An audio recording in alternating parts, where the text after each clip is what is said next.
যখন কোনো কিছুতেই তারা সফলতা অর্জন করতে পারে না, তখন তারা সিদ্ধান্ত নেয় যে রাসূলকে হত্যা করবে। আজকে কাফেরেরা কি হয়েছে? নিরাশ হয়ে গেছে। তাহলে কোন বিষয় থেকে নিরাশ হয়েছিল? ইসলামে ইমামত। আসসালামু আলাইকুম ওয়া রাহমাতুল্লাহ। বিসমিল্লাহির রহমানির রহিম। ইন্নাহু খায়রু নাসিরিন ওয়া মুঈন। সম্মানিত শ্রোতামণ্ডলী, আমরা আজকে ইমামত সম্পর্কিত আলোচনার সপ্তম পর্ব নিয়ে আলোচনা করব। আমরা অতীতেও একটি আয়াত সম্পর্কে আলোচনা করেছি, সেটা হচ্ছে সূরা মায়েদার ৩ নম্বর আয়াতের এক অংশ। এই আয়াতে বলা হচ্ছে, আল ইয়াউমা ইয়াইসাল্লাযীনা কাফারু মিন দীনিকুম। যখন গাদিরে খুমে লক্ষাধিক হাজির সামনে বিশ্বনবী মুহাম্মদুর রাসূলুল্লাহ সাল্লাল্লাহু আলাইহি ওয়া আলিহি ওয়াসাল্লাম হযরত আলী কাররামাল্লাহু ওয়াজহুকে তার পরবর্তী দায়িত্বশীল হিসেবে পরিচিত করিয়ে দিয়েছেন। অর্থাৎ সেই প্রসিদ্ধ খুতবা আল্লাহ রাসূলের, যেখানে আল্লাহ রাসূল সকল সাহাবাগণের নিকট থেকে স্বীকৃতি নিলেন যে আলাস্তু আউলা বিকুম মিন আনফুসিকুম, আমি কি তোমাদের প্রাণের উপর অধিকার রাখি না? লক্ষাধিক সাহাবা একসঙ্গে বললেন, কলু বালা ইয়া রাসূল আল্লাহ, হ্যাঁ হে আল্লাহর রাসূল, আপনি আমাদের জানের উপর অধিকার রাখেন, আপনি যা বলবেন তাই আমাদের জন্য করণীয়। লম্বা খুতবা, আমি খুতবা নিয়ে আলোচনা করব না। এরপর আল্লাহ রাসূল হযরত আলীকে সেই মঞ্চে উঠালেন। মঞ্চে ওঠানোর পর তার হাত ধরলেন, হাত উপরের দিকে উঠিয়ে বললেন যে মান কুনতু মাওলাহু ফাহাজা আলিয়ুন মাওলাহ, আমি যার অভিভাবক, এ আলী হচ্ছে তার অভিভাবক। অর্থাৎ আল্লাহ রাসূল সেই দিন লক্ষাধিক হাজি, লক্ষাধিক সাহাবার সামনে যাদের নিকট থেকে স্বীকৃতি গ্রহণ করলেন এক মুহূর্ত পূর্বেই যে আমি কি তোমাদের প্রাণের উপর অধিকার রাখি না, যখন সাহাবাগণ বললেন যে হ্যাঁ ইয়া রাসূলুল্লাহ, আপনি আমাদের প্রাণের উপর অধিকার রাখেন, তখন আল্লাহ রাসূল বলছেন যে হ্যাঁ, তোমরা যে স্বীকৃতি দিচ্ছ যে আমি তোমাদের প্রাণের উপর অধিকার রাখি, আমি রাসূল তোমাদেরকে বলছি, আমি ঘোষণা করছি যে মান কুনতু মাওলাহু ফাহাজা আলিয়ুন মাওলা, আমি যার অভিভাবক, এই আলী হচ্ছে তার অভিভাবক। অর্থাৎ আমাকে তোমরা যেভাবে মান্য করেছ, আমার পর এই আলীকে তোমরা সেভাবে মান্য করবে। আমরা জানি যে ইতিপূর্বে আল্লাহ রাসূল ঘোষণা দিয়েছিলেন, আরাফার ময়দানে বলেছিলেন যে হে সাহাবাগণ, আমি কিন্তু অতি শীঘ্রই তোমাদের কাছ থেকে বিদায় নিব। আল্লাহর তরফ থেকে আমার নিকট ডাক আসবে, আমি সে ডাকে সাড়া দিব, আমি পরজগতে চলে যাব। যখন এই কথা বললেন, তখন আয়াত নাজিল হচ্ছে যে আল ইয়াউমা ইয়াইসাল্লাযীনা কাফারু মিন দীনিকুম। আজকে কাফেরেরা কি হয়েছে? নিরাশ হয়ে গেছে। তাহলে কোন বিষয় থেকে নিরাশ হয়েছিল?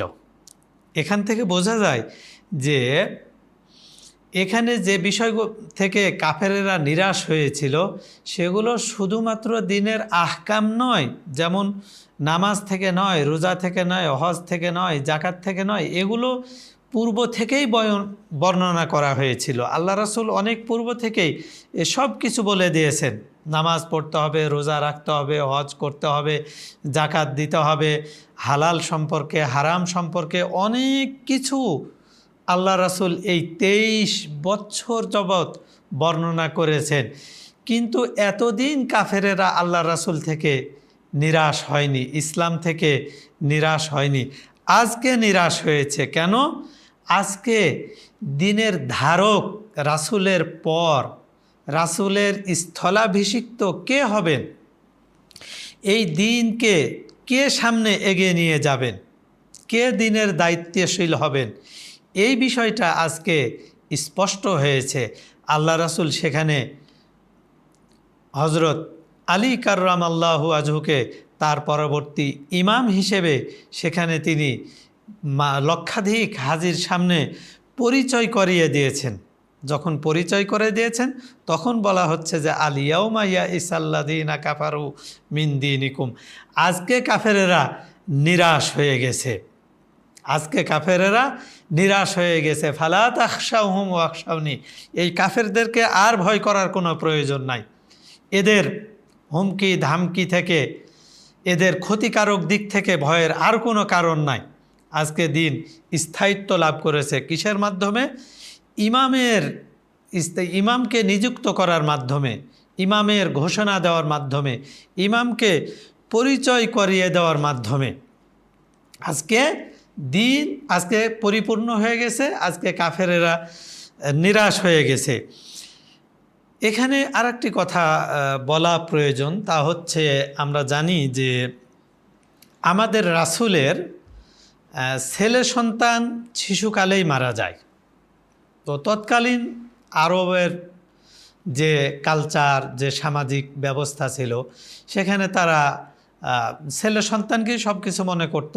মেয়েদের জন্মগ্রহণ তো তারা দুর্ভাগ্য হিসেবে মনে করত, মেয়ে সন্তানকে তারা গ্রহণ করতে পারত না। তো তারা জানে যে স্বাভাবিকভাবেই অতীতের অনেক নবীরই উত্তরসূরি ছিল তাদের ছেলেগণ। যেমন হজরত ইয়াকুব আলাইহিসসালামের উত্তরসূরি ছিলেন হজরত ইউসুফ আলাইহিসসালাম, হজরত জাকারিয়া আলাইহিসসালামের উত্তরসূরি ছিলেন হজরত ইয়াহিয়া আলাইহিসসালাম, এইরূপ অনেক অনেক। যেমন হজরত মুসা আলাইহিসসালামের ওয়াসি ছিলেন তার ভাই হজরত হারুন আলাইহিসসালাম। তো আল্লাহর রাসূলের যেহেতু কোনো ওইরকম সন্তান নেই, কাউকে পরিচয় করিয়ে দেননি তার স্থলাভিষিক্ত হিসেবে ইতিপূর্বে, তো কাজেই কাফেরেরা মক্কায় বিভিন্নভাবে রাসূলের বিরোধিতা করেছে।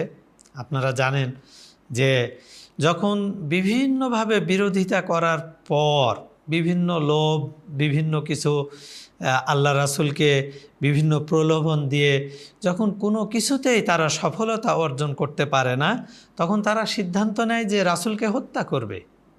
এবং সেই দারুন নাদওয়াতে হত্যা করার জন্য একটা টিমও তারা গঠন করেছিল, যে টিম আল্লাহ রাসূলের বাড়িতে গিয়ে হামলা করেছিল।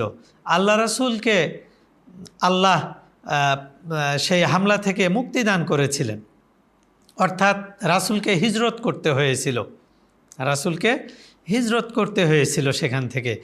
তো তারা তো কোনোভাবে সফল হয়েছিল না। যখন কোনো কিছুতেই সফল হয়নি, তারা আশা বেঁধেছিল যে মুহাম্মাদের তো কোনো সন্তান নেই। তো কাজেই মুহাম্মদ যখন নিহত বা ইন্তেকাল করবে বা মৃত্যুবরণ করবে, তখন মুহাম্মাদের ইসলামও শেষ হয়ে যাবে, দিনও শেষ হয়ে যাবে, এমনই একটা আশায় তারা নিজেদেরকে নিজেদের সেই ভরসাকে তারা টিকিয়ে রেখেছিল। কিন্তু যখন আল্লাহর নবী গাদিরে খুমে এসে ঘোষণা দিচ্ছেন যে আমার পর আমার স্থলাভিষিক্ত ব্যক্তি হচ্ছেন হজরত আলী কাররামাল্লাহু ওয়াজহু, মান কুনতু মাওলাহু ফাহাজা আলিয়ুন মাওলা, আমি যার অভিভাবক এই আলী হচ্ছে তার অভিভাবক। আল্লাহুম্মা ওয়ালিমান ওয়ালা, হে আল্লাহ তুমি তাকে ভালোবাসো যে আলীকে ভালোবাসে। ওয়া আদিমান আদা, তুমি তার সাথে শত্রুতা পোষণ করো যে আলীর সাথে শত্রুতা পোষণ করে। ওয়ানসুর মান নাসারা, যে আলীকে মদত করে তাকে তুমি মদত করো। ওয়াখজুল মান খাজালা, যে আলীকে অপমানিত করে তাকে তুমি অপমানিত করো। তো এই বিষয়টি যখন গাদির খুমে এসে স্পষ্ট হয়ে যায়, তখন কাফেরেরা নিরাশ হয়ে যায়, মুনাফেকেরা নিরাশ হয়ে যায়। এই কারণে বলা হচ্ছে যে আল ইয়াউমা ইয়াইসাল্লাযীনা কাফারু মিন দীনিকুম, আজকে কাফেরেরা নিরাশ হয়ে গেছে। কেন? আজকে ইমাম নির্ধারণ হয়ে গেছে, কে দিনের হাল ধরবে, কে দিনের দায়িত্ব গ্রহণ করবে রাসূলের পর, কে কোরআন শরীফের তাফসির করবে, এই বিষয়টি স্পষ্ট হয়ে গেছে, যার কারণে কাফেরেরা সেদিন নিরাশ হয়ে গিয়েছিল। আলহামদুলিল্লাহ রব্বিল আলামিন। আসসালামু আলাইকুম ওয়া রাহমাতুল্লাহ।